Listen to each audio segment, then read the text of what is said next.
Welcome to the podcast. It's the best podcast in the world. This is going to end up on the show. I know it, motherfucker.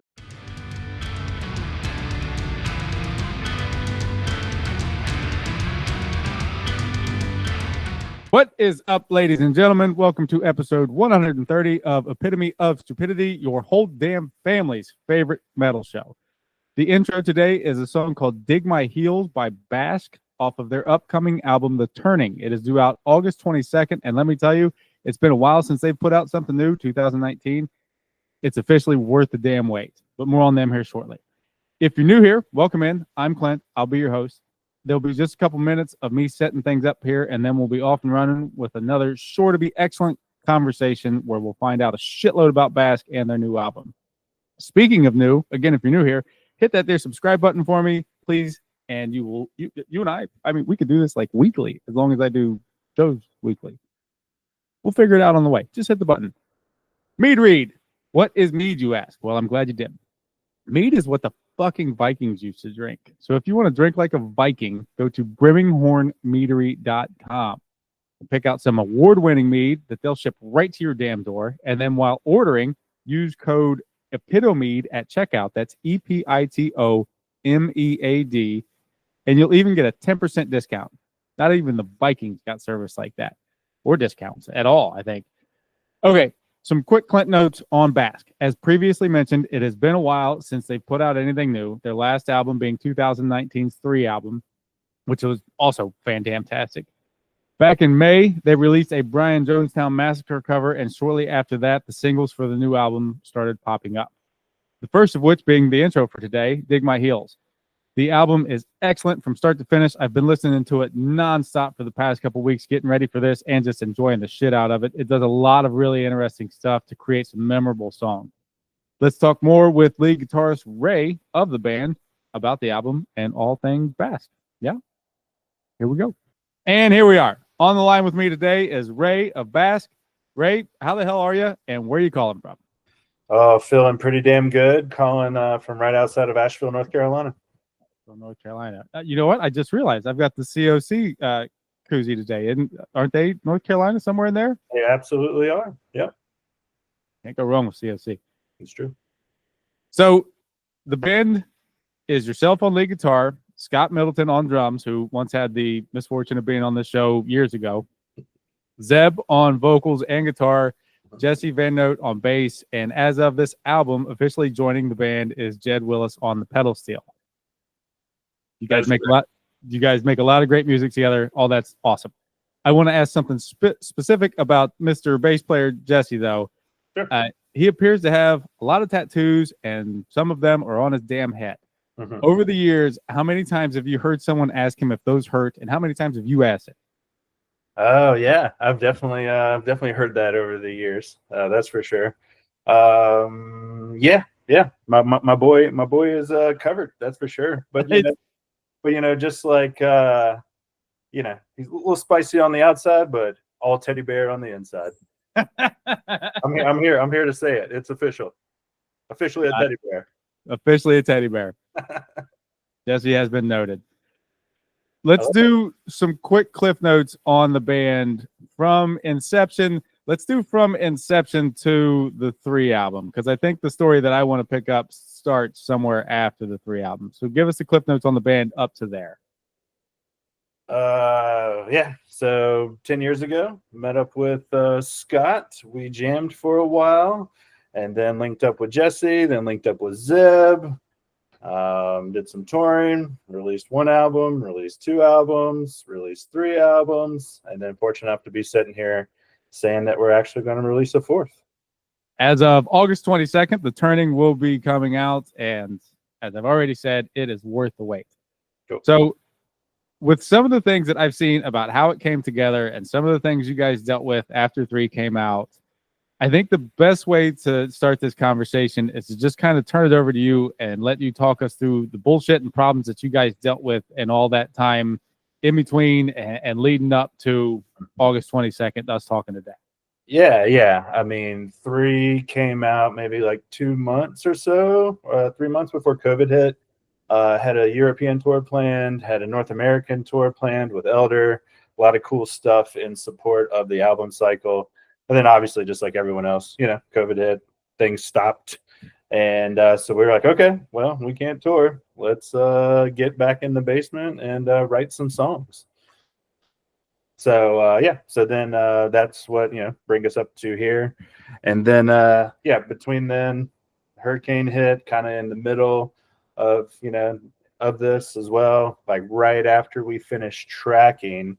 So then was still piecing everything kind of together, and then finished up the mixing and the mastering in a post natural disaster landscape, which seems ideal for those types of things. What do you mean? Just doing anything post natural disaster seems like the perfect setting. Yeah, I'm fortunate to say that I could do them. Yes. Yes. Now that we're through all that, let's move in full to the album. And what a great album it is. I love how The Turning definitely still feels like a Bask album, but it's definitely doing some new things. There are parts that feel like they could fit in a fucking Western, spaghetti Western, Clint Eastwood, whatever.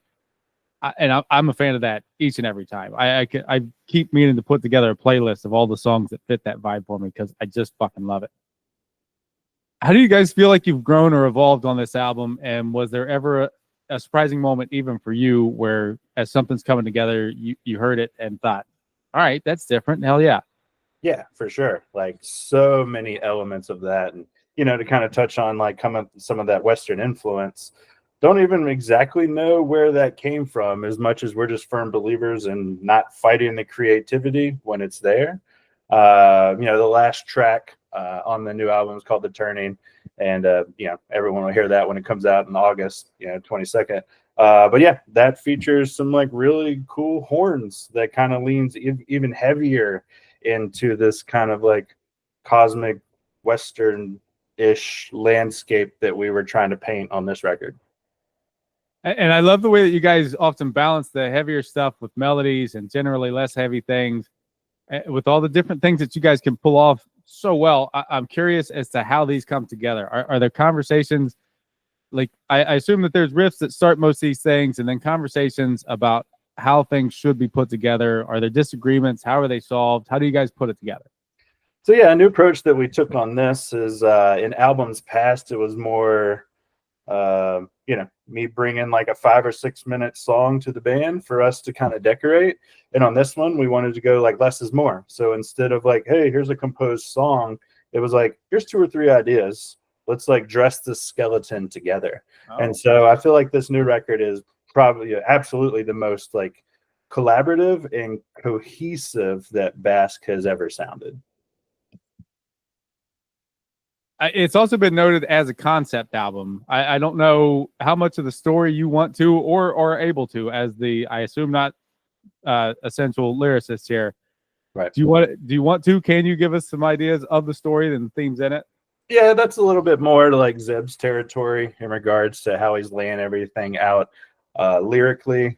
But ultimately, the clip notes on that is 2 different beings interdimensionally traveling and communicating, and that can represent whatever it needs to the listener. All right. So you kind of referenced it there earlier, and I've already got it pegged as a jump off here. One of the songs that does the whole Western thing and does it so well is the title track, The Turning, which ends the album. And fittingly so, because there's no way that the first time I heard that song, at the when it comes to the end, after all the build-ups and all the things it does, the song ends, and the way it ends, the album's over. There's no other way to fucking finish this damn thing. That's clearly how to do it. How do you guys, especially with a narrative, how do you sort out the songs and make sure that things are going where they should go? And was there ever a conversation about The Turning going anywhere but last, since was the person that brought that up roundly shut down? A lot of times it will start with, everything from an instrument perspective, and then we kind of get everything written. And then from there, we'll lay everything out over lots and lots of dry erase boards on how we want everything to flow, because everything's generally written from a record listening perspective. So we knew that like once the turning was coming in and then once the vocals laid down, we were like, this is absolutely a final track.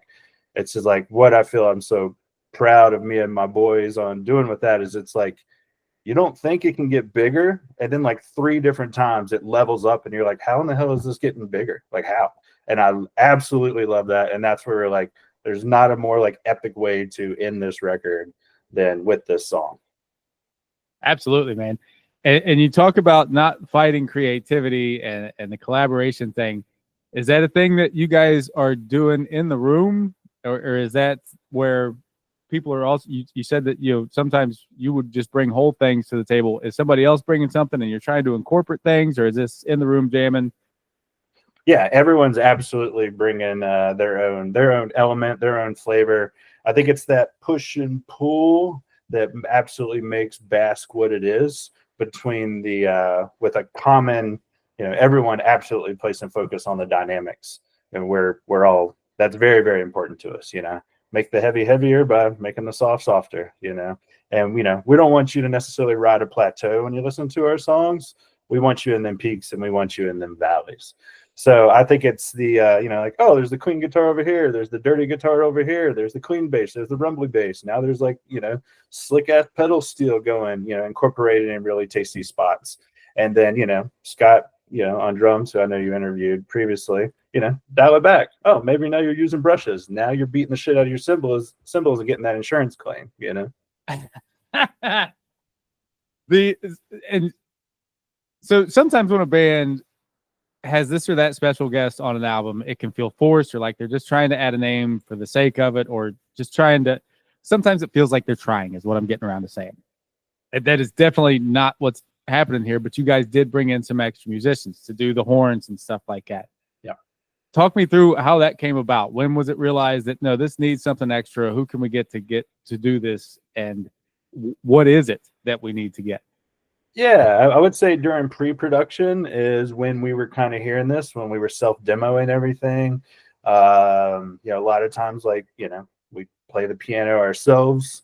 And then, you know, once it got to studio time, it was like, oh, let's bring in the pros. I know there was multiple times that we were like hearing like a horn element in a couple songs too. And at one point it was like, oh, it's like a cool battle call elk horn, you know, kind of thing. And then it was like, oh, and then it morphed, you know, a little bit more to like a more brass flavor on that. So yeah, all that felt really natural. We had great experiences with everyone that we brought in, and I'm really, really happy with the layers and the dynamics it added to those select songs.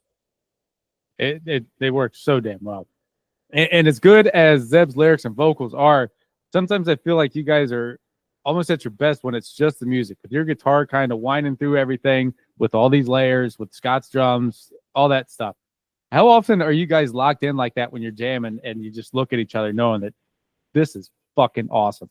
You know, it was funny. I did like an interview yesterday and I was thinking about this exact moment. And there's like this, Scott and I have been like doing it this, you know, like so long together that he knows I get this like dipshit smile when we're like, when it's fucking locked, and everyone knows that.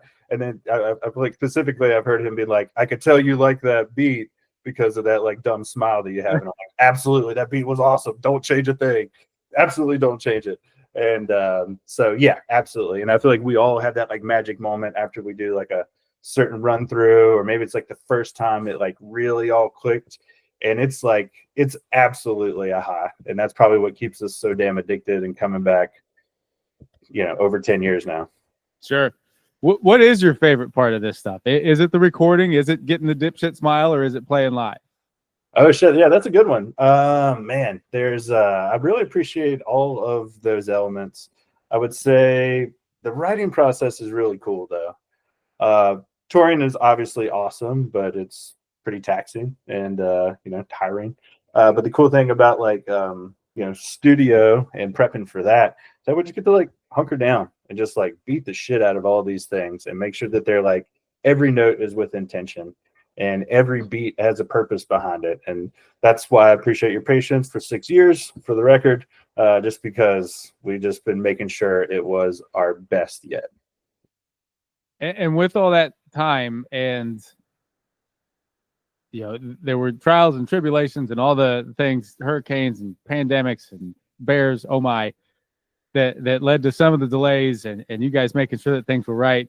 This is the meandering way of me getting around to saying, look, I know this one isn't even actually released yet, but is it going to be another 6 years after it?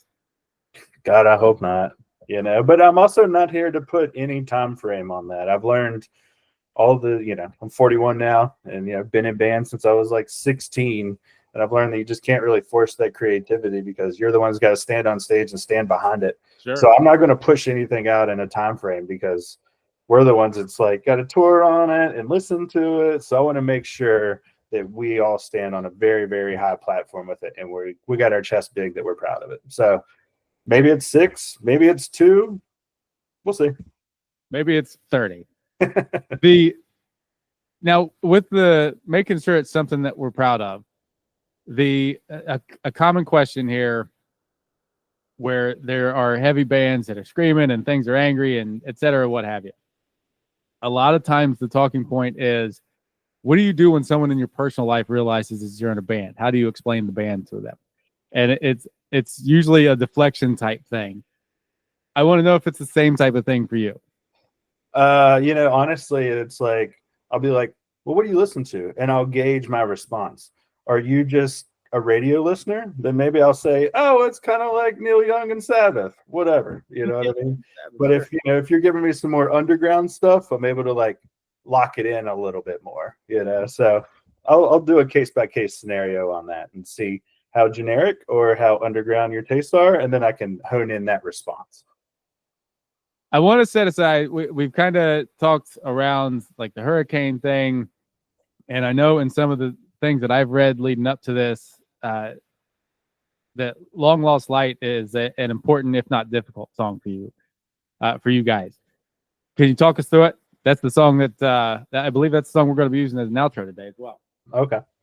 Yeah, that song's real special to all of us. That song from the beginning, the intent was for us to channel whatever was troubling us at the time. The working title for it was called Sorrow Song because that's what we wanted the inspiration to be. So we all channeled all that and was like really happy with how I feel that comes across real well when you listen to it. It feels very genuine. It feels very emotive. But would also like to place emphasis that like the end of the song has a very triumphant solo and ending as well. So yeah, just kind of, you know, a little push and pull, a little light, a little dark. But yeah, that one turned out so much better than I was expecting. That's hands down one of my favorite ones on the new record. You guys also just released a video for it too. That's very cool. Yeah. A lot of studio footage from our time and Echo Mountain as well. So yeah, the video just kind of just shows like a day or two that we spent, you know, of the week that we spent over there recording the record. And yeah, I think it turned out really great. It looks real tasteful. It looked real tasty. So yeah. You mentioned that it's one of your favorites. What is your favorite on the album? To play, like I really like one that's not released yet is called Unwound. That one's really fun to play. But as far as like tonally, aside from Long Lost Light, like I love like on the recording, the turning, the outro track sounds awesome. A new one that we're releasing is called like In the Heat of the Dying Sun. That's super fun to play live. That'll probably be a set opener for a while. It gets us warmed up, gets the blood flowing, and so that one's really fun to play from a stage perspective. With everything that you guys have leading up to this, going with the set list thing, how do you put the set list together here? I know you want to play all these things live. Are you going to? Or how do you decide how much of it is going to be older stuff, how much of it's going to be the new stuff? Yeah, for sure. Like, well, for like our album release show in our hometown of Asheville, it's a full album play, and we're bringing in guest musicians as well. So to kind of be like the strongest representation of the record. On other dates of tour, you know, it'd be a set list built from you know, basically all the records. But you know, there's going to be a little bit more emphasis on the new stuff. That's what we're on right now.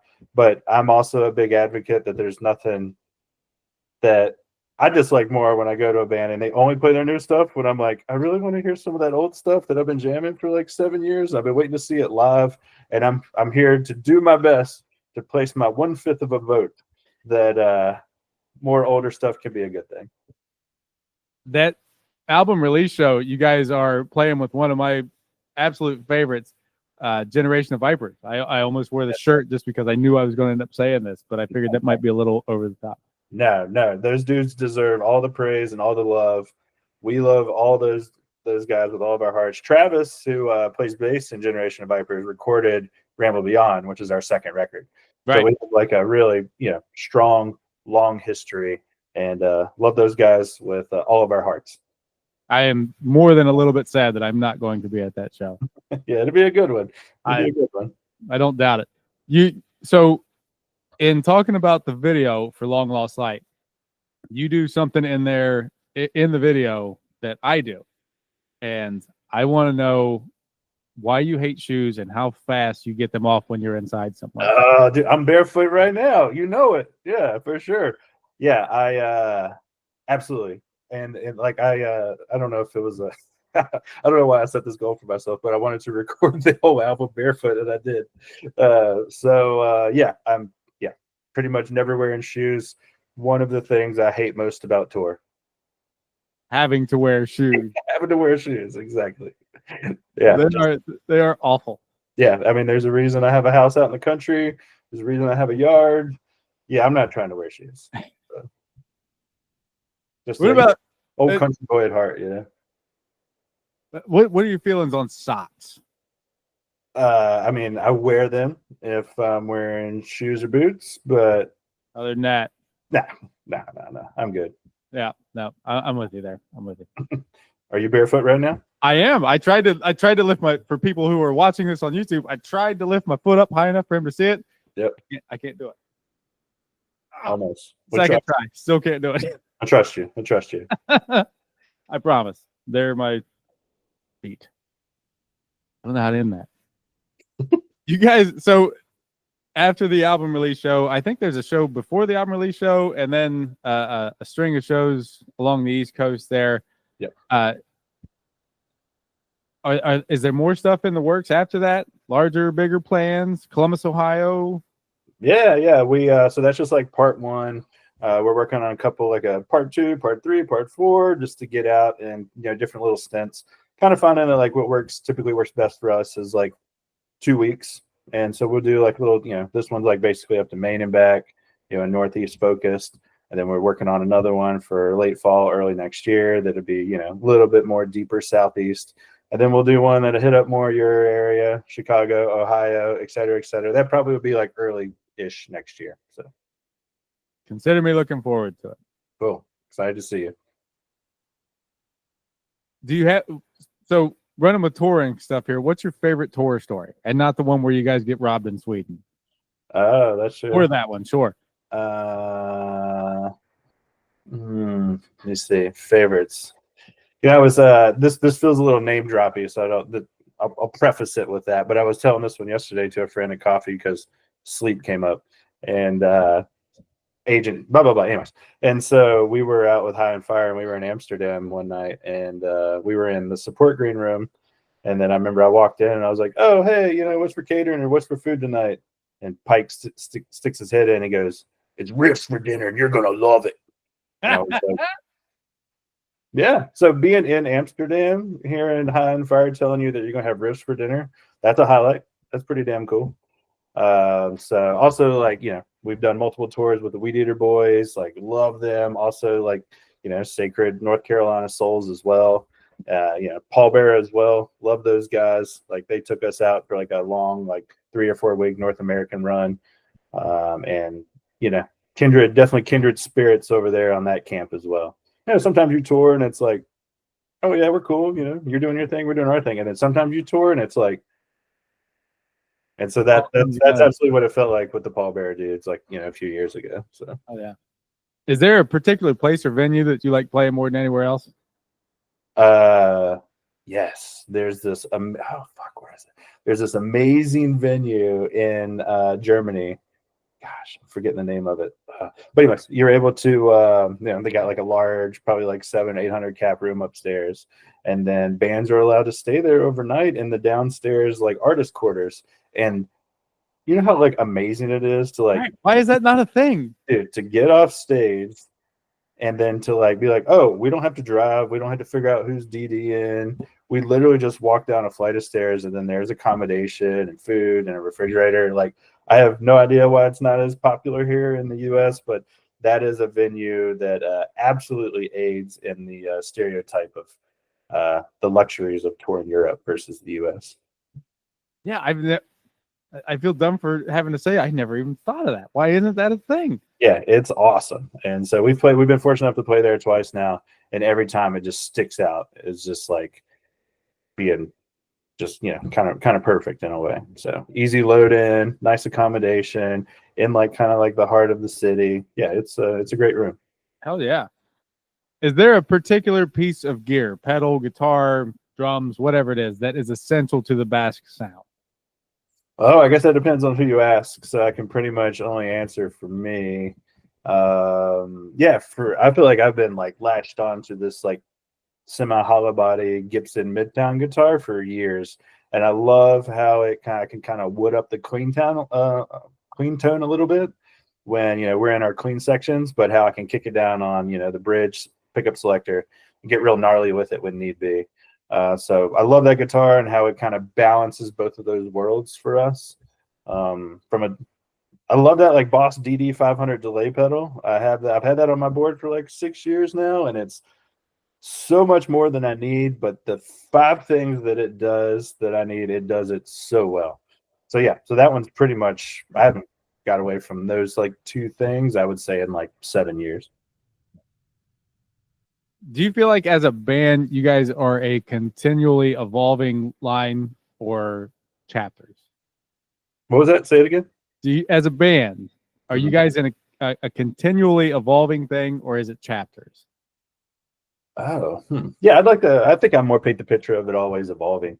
Just, as our relationships like deepen, and, we've seen, some of us have kids now, and some of us have gotten married since the band started. And for some of us, this is like, the longest relationship they've ever had is this band. So I absolutely like to view it more as evolving and growing. And I feel like this new record really kind of shows that, to where like, oh, these guys have been like sweating it out in practice spaces for like 10 years.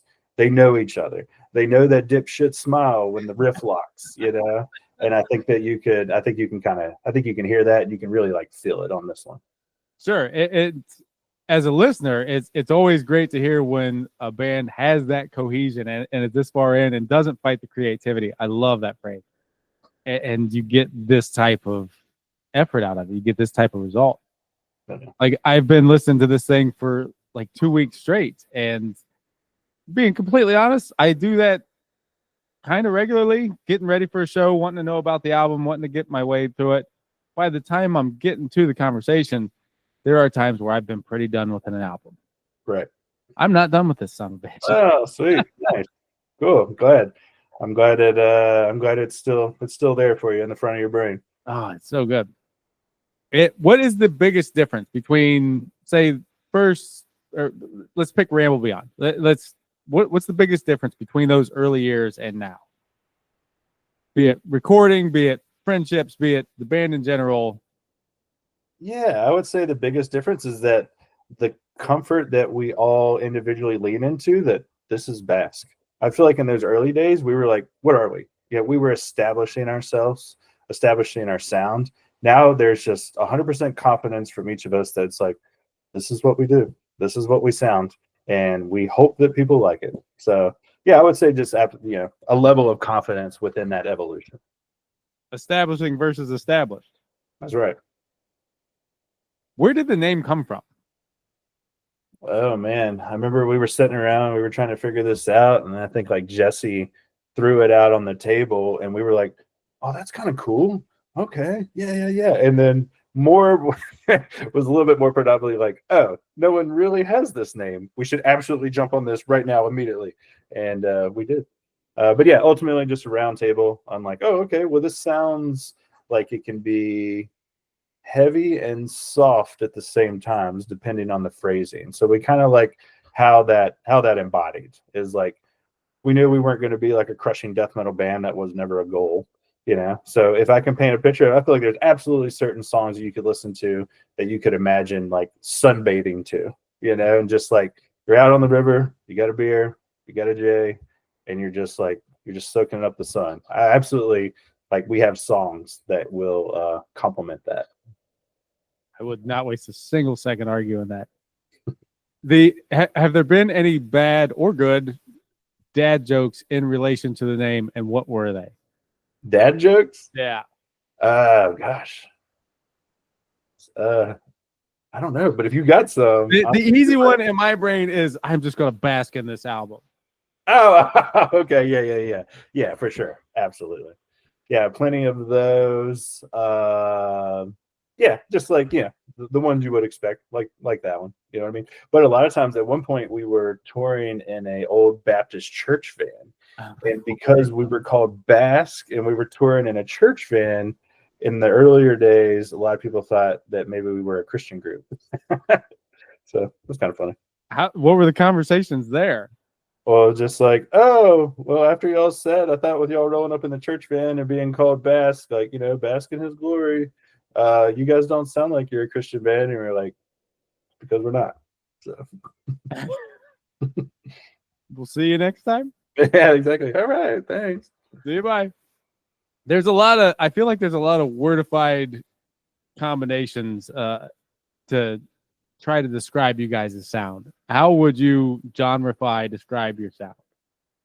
Yeah, I mean, if I gotta which often requested to do, if I gotta throw it in like 3 or 4 categories or where like our main inspiration's coming from, there's like a mutual love for psych rock, absolutely like the metal leaning stuff, like stoner, post metal, post rock. Absolutely hear all those influences as well. And then just a lot of country and a lot of Americana is absolutely on rotation in the van all the time, where we kind of have a rule that like after a show there's no heavy music allowed in the van. So it's only like we just want them like good old truck driving songs to like get us from like city to city.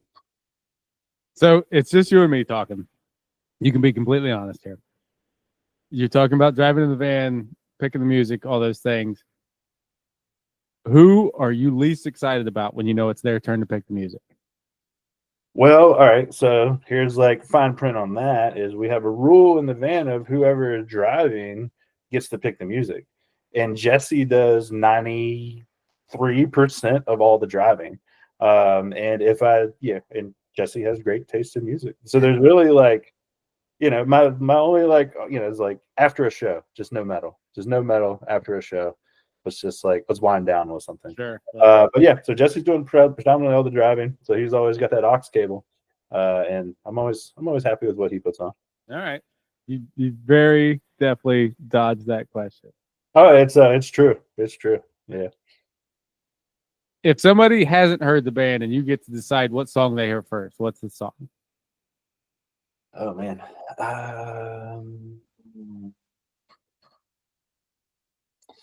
I would say probably Asleep in the Orchard and the Lonesome Sound off of Ramble Beyond. Like I would say if I'm, I still like love playing those songs, and especially Lonesome Sound on Ramble Beyond. Like we just rehearsed it like 2 nights ago, and I'm like, I still love playing this. I've played it hundreds of times, and it's still fun as shit. So I'd probably kick those two their way for now. And then once they get hitty with it, I'd hit them with the new record.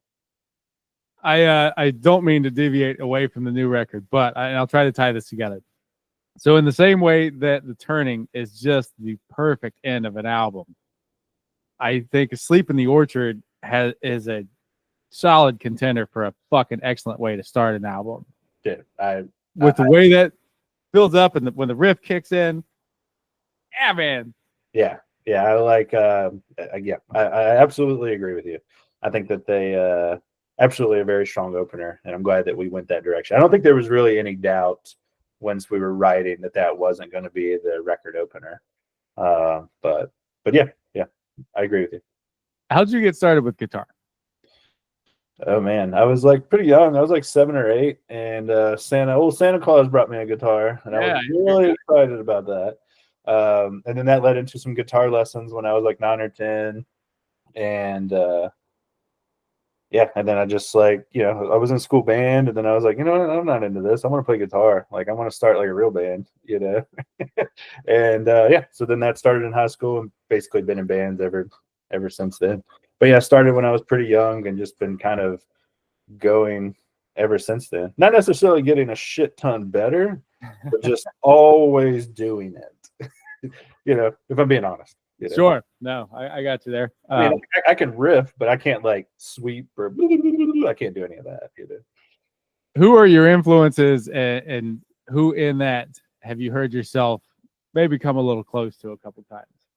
Well, influences, I don't know that I could say that I've come anywhere near close, but like growing up, I worshipped like Dimebag from Pantera in regards to just like the groove. And I think you can hear some of that, at times in Bask, obviously a different way, but like just how they were able to get so much groove in their riffage was absolutely something that brought.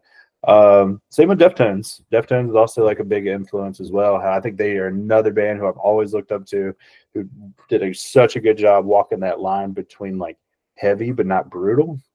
And so I was like, how can I do like how can like we do a more country Americana blend like Deftones does, but not in a Deftones way, but in like a country Americana way. Yeah, exactly. So that's always been something that's kind of been in the back of back of my mind. Sure. So those two absolutely stick out as like being like some pretty influential from very early on until now. And then from like a finger picking, kind of style. There's who is it that plays with Jillian Welch? Gosh, I look up to him a lot too. So a lot of kind of stuff that's in there, but the heavy elements, and then some of like the chicken picking kind of country stuff as well that kind of crosses over has always been a pretty strong influence. This is a potential fight starter here, so grab the gloves if you got them. Maybe. What's your favorite Deftones album? Oh, I'm gonna say Diamond Eyes because I think it's fucking awesome. And then like where I was in my life when it came out was like a really, really good. So the association that I have with that record is super good. But again, all through high school, Adrenaline, Around the Fur, like love all that too. So that absolutely tickles my nostalgia button. But if I just have one that I have to listen to forever, I think I'm gonna go Diamond Eyes. I did not see that coming. I thought, you know what? I'm gonna run with you there. That's a good. What you got? What's your answer? Oh, it's Around the Fur every time. Yeah. It's Around the fight. The fight for me is I think that self-titled album that everybody loves is garbage. I can't stand it. Right. It's generic Deftones, and sure, if you don't know the Deftones, that might work for you. But if you know the Deftones, no thanks. Got you. So where does Diamond Eyes rank for you? Oh, I love it. It's probably 2 for me. Oh, there you go. It felt like a return to form big time. Oh, absolutely return to form, and was so exciting to me like when that came out. So yeah, it's great. I'm excited about the new album too. That first song sounds Deftones. Yeah, for sure. Yeah, I thought it sounded very Deftones enough where I was like wanting something a little extra, on that one. But I got to see them on that Diamond Eyes tour, and it was awesome. I haven't seen them. Apparently, this is the Deftones portion of the show. I saw them at a bunch of really small places when they were touring for Around the Fur and shit like that. Chino crowd surfed upstairs to the back of the damn room and back. Damn. And now they're playing arenas and stuff, and I just can't talk myself into it. That's fair. Yeah, I get it. Yeah, there's something I find that like when I go to shows, once they tend to get over that 1,000 cap, I start to lose the enchantment a little bit. Yeah. So I feel like 1,000 and under is kind of my sweet spot. That's about what we're talking here, and it's just flesh to flesh. Everybody's there. That place is packed. It was nuts. Those shows were good energy. Back to Bask. I've kind of hammered there were negative things and shitty things and pandemics and natural disasters leading into this. Give me a good story. Give me the heartwarming or funny thing from recording sessions. Oh man, God, there was like I feel like there was so much from that. I feel like recording this record was like pretty therapeutic for us as well. And kind of like how I was talking about earlier, when like a riff really clicks and then like we all like lock in on each other and we can tell, and we get that little rush of big rush of dopamine as soon as the song ends. You kind of get that during some of the playback when you're recording too.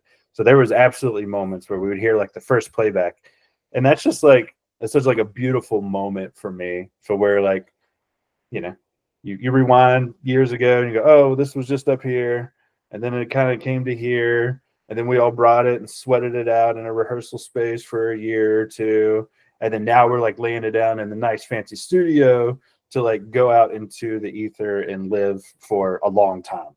And when you hear that first playback, it's like that first little taste of the reward for all of those efforts. And I absolutely love it. So I had multiple of those, quite a few moments of that happening on this record as well, as I do with like every record, but it always feels super special, and I'm not jaded to it at all. Hell yeah, man. That feeling of this sounds every bit as awesome as I fucking thought it did. Gosh, yeah. And then once we brought in like the extra musicians and then come back in the studio for more playback, and you're just like, this is great. This is awesome. This is so cool. That's what makes like creativity just so damn beautiful. It truly is. Well, that was a very fun and intelligent thing to say. Let's dumb it down a little bit. We'll round into the home stretch here with some stupid fire questions. Start with an easy one. Coffee or tea? Coffee. What's something you could eat for a week straight? Thai food. I don't know that I've had that one yet. Beatles or Stones? Stones. My guy. Mm-hmm. If you had to compare Bask's music to an animal, what would the animal be? Oh man, that's a good one. Let's go. Yeah, that's a good one. Let's go with an energetic sloth. An energetic sloth. That's a band name, and I'm calling dibs. Fair. I'm writing it down and everything. Energetic sloth. How many Y's are there in energetic? 13. Got it. So this is I commonly note this as the animal portion of the show. If you could ask one animal one question, what's the animal? What's the question? Maybe like a badass hawk. What it's like to always have that perspective and that like amazing precision with your sight, and then get them to detail it to me. That's what I'd ask. All right. What's the last band T-shirt you bought? I went and saw. I bought a Spirit World shirt for a friend. Yeah, they were on the show not all that long ago. I love those guys. Sweet. Yeah, they were on. I went to go see them at Orange Peel, the local like 1,000 cap here as well, with Terror. And yeah, my buddy was like, "Oh, I fucking love Spirit World." I was like, "Cool. Well, hey, I'm at the show. Let me hook you up. I'll grab you a shirt." So I think that was the last time I bought one. Awesome. What's a song you grew up with that you hope you never hear again? Sweet Home. Oh, well, okay. I got 3. Do it. Say it. Probably Sweet Home Alabama, Sweet Caroline, and Rattlesnake Road. One of those I am so on board with. Which one? It's fucking Sweet Home Alabama. I've got hot takes on Leonard Skinner that nobody wants to hear. Got you. Yeah, I got you. Yeah, that one's just not that it's the best song. It's just like I'm very, very, very, very over it. And then I like, Sweet Caroline. Every time I hear that in a bar, I just think of murderous thoughts. So I just hate it. I hate it so much. That was probably the intention when he wrote it too. Success then. Success. Right. What's one instrument you don't play that you'd like to learn? Violin. Yeah. Beer or liquor? Beer. Yeah. What's the best concert you've ever been to? Ooh. I have a really cool story of I was in college Yeah, I was in college, and my college roommate came to me and was like, "Hey, there's this band playing on campus called Explosions in the Sky. You want to go see them?" And I was like, "What kind of music is it?" And he's like, "It's kind of like instrumental post-rock stuff." I had no idea who the band was. Went to the show. Only 8 people came, and I got to lay down on the floor while Explosions in the Sky played their set. They told the whole crowd, like, "Hey, there's only like 8 people here. Why don't y'all just lay down and we'll play the set for you?" So I literally got to lay down, in a not dirty venue floor, basically, and have Explosions in the Sky play. That was amazing. That is awesome. Yeah, it was cool. Not format specific. What's the first album you ever bought? My dad gave me Appetite for Destruction and Ride the Lightning. So that was the first tapes I had, and it's funny because I remember like walking around on the playground listening to Metallica and Guns N' Roses, and it's funny now to think about that. Literally, like I'm like 3rd grade listening to songs about heroin addiction with like Mr. Brownstone and Appetite for having no idea what it's about or even like what drugs were, and that so yeah. Thanks, Dad.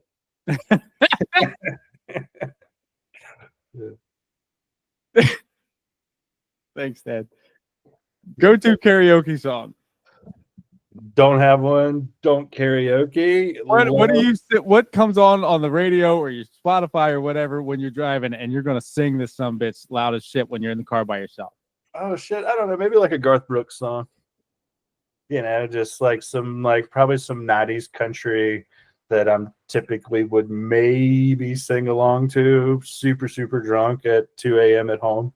Yeah. But yeah, typically, according to Spotify, they tell me, "Hey, it's Saturday night. It's 1 a.m. This is typically when you're listening to 90s country." And I'm going, "Oh, that means I'm drunk." So yeah, probably something in that world.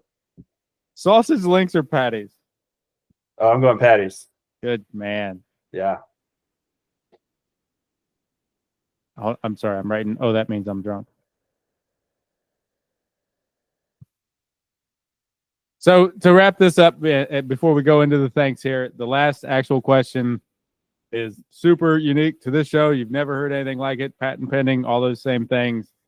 You, Ray of Bask, get sent to an island by yourself for the rest of your life. You get to take one album with you. What's the album? Oh man. Okay. One album. Good. Oh man. All right. So I'm on an island. I don't want that. Damn. That's a good one. Let me see. I'll probably go. All right. I'll probably go nostalgia. Just if I'm on an island and I'm by myself anyways, then maybe I want to think about my family or something like that. So I probably will take maybe the first album that my dad gave me. So I probably will go just to tie it all together when I'm like crying and dying alone. At least I can like think of the family I used to have. Sure. All right. At this point, I'd like to say a bunch of thanks here. Thanks as always to the Brimming Horn dudes for their partnership. You can find their links there. You can find their links in the show description as well as links for the podcast. Do the old like and subscribe for everybody there, please, and thanks. Thanks as well to you for listening to this, and I hope you enjoyed talking with Ray as much as I did. Again, the new Bask album titled The Turning is coming out August 22nd, and it is damn good, in case I haven't said that 52 fucking times in the past almost hour. All of their links are in the show description as well. Get you a pre-order before they sell out. I know I did. I got the orange one. I'm looking forward to it. Oh, thanks, Clint. Last but certainly not least, Ray, thanks for taking some time to shoot the shit with me today. I'm going to kick it over to you to get us out of here right. Absolutely. This is Ray Worth from Bask, and next up, Long Lost Light.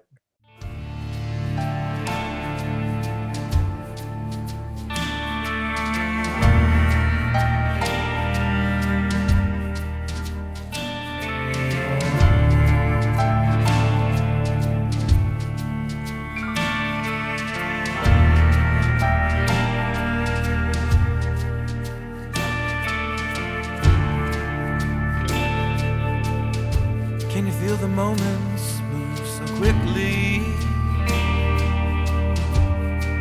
A heavy-handed heart, and in the quiet hours I can hear them at their weeping. little song.